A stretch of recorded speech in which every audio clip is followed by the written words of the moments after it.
I'm in the dark right now, about to leave to start my day. Okay. Adulting is so ghetto. It's Monday. Okay. I want to be laid up somewhere on somebody's beach or bed. And yeah, I don't feel like working today. Okay.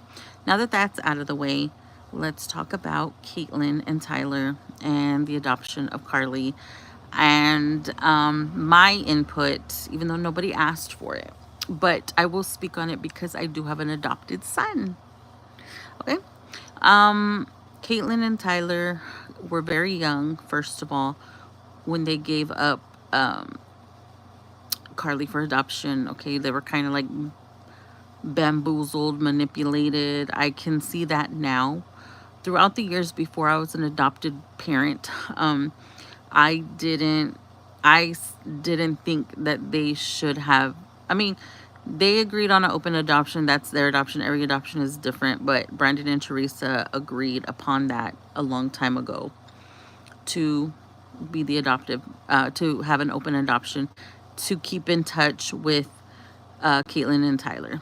Okay. Throughout the years, Brandon and Teresa, or mainly Teresa, has had issues with publicity with Carly and everything that comes with it. You know, being a teen mom and trying to keep Carly, grounded and all that stuff. And so it's been a battle and I knew this day was going to come when Teresa finally shut the door, slammed it shut and locked it, and doesn't want any communication. I can see where Teresa is coming from, okay, because family members in my family know my son is adopted. He knows he's adopted. He just doesn't know the logistics of it all. He doesn't know like the details of it. He is aware, he knows. But I have chosen to wait till he's older and understands it to tell him. Okay, that's my choice. So if anybody outsider, and I have a closed adoption, so I don't have to tell him anything at all. But I am going to be truthful with him. I'm not going to lie to him. I'm not that type of person. And that's my adoption. That's what I chose. Okay. Now, if Joel's biological parents feel a ways or his biological family feels a way, if I just slam the door all of a sudden, well, there's a reason why I slammed the door. And actually, that's what's going on right now. Somebody took it upon themselves to ask me if it was permission to tell my son about his bio family. And I said no, because first of all, I want to be the person to tell him, and he's not ready. He's not ready yet. Okay. This person went behind my back and told my son everything about the adoption, who the parents are. And I'm like, okay, did you also mention that they abandoned him at the hospital and he would have been with a completely different family? Somebody, a stranger, Did you mention that part?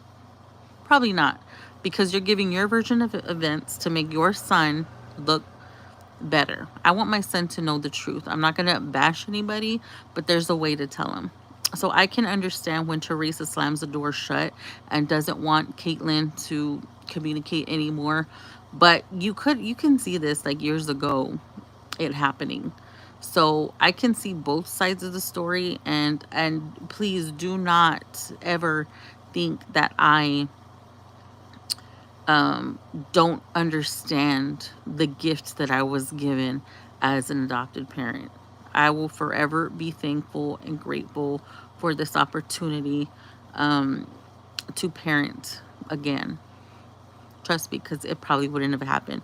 Not that I can't have children. My bakery is still running. Okay, it still works. But I just never found a partner to have another baby with. I didn't have anything like a commitment with somebody like that. So the opportunity did not never came up. So and I was not seeking to be an adopted parent either. I was living my life. My daughter was 13, going on 30, okay? And I was approached when I was minding my own business if I wanted to help. And I dropped everything I was doing to do it.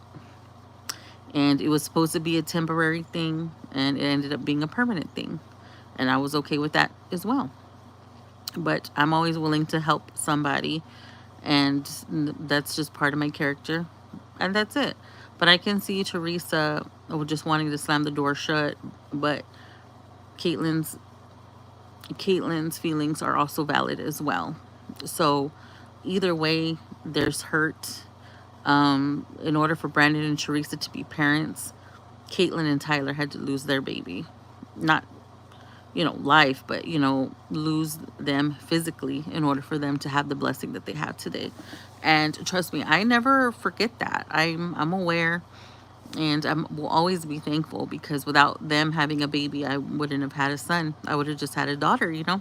So I understand both sides of the story, but there is a line of respect that cannot be a boundary. There's boundaries, and it's for the sake of the child.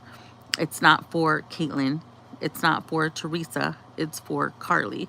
And if you cross that line, and after so many times you gotta tell them, please be respectful of my wishes, I am the parent, and they don't listen, well, what other choices Teresa have? Just speaking from experience, okay? And I told them that I was not going to speak to these people anymore because they disrespected my wishes. I've been open. My son's 10. He's 10 years old now.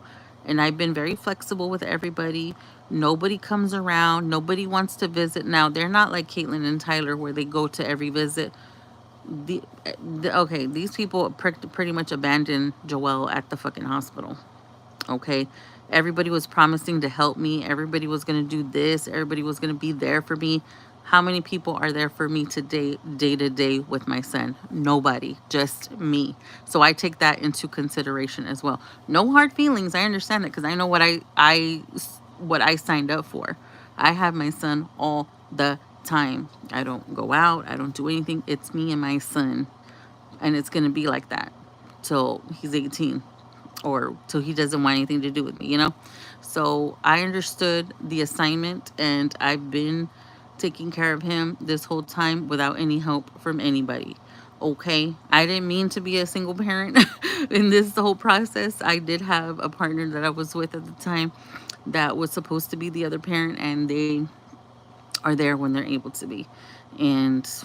But it's pretty much me, and my daughter helps me, like picking him up and stuff like that. So it's basically all that he's got, okay, in his everyday, day to day. So I can understand both sides of the story. Both people have valid points, but in the end, it's what's best for Carly, for the adopted child. And Teresa had to do what she had to do. And that's all I got to say. Bye. Y'all have a good day.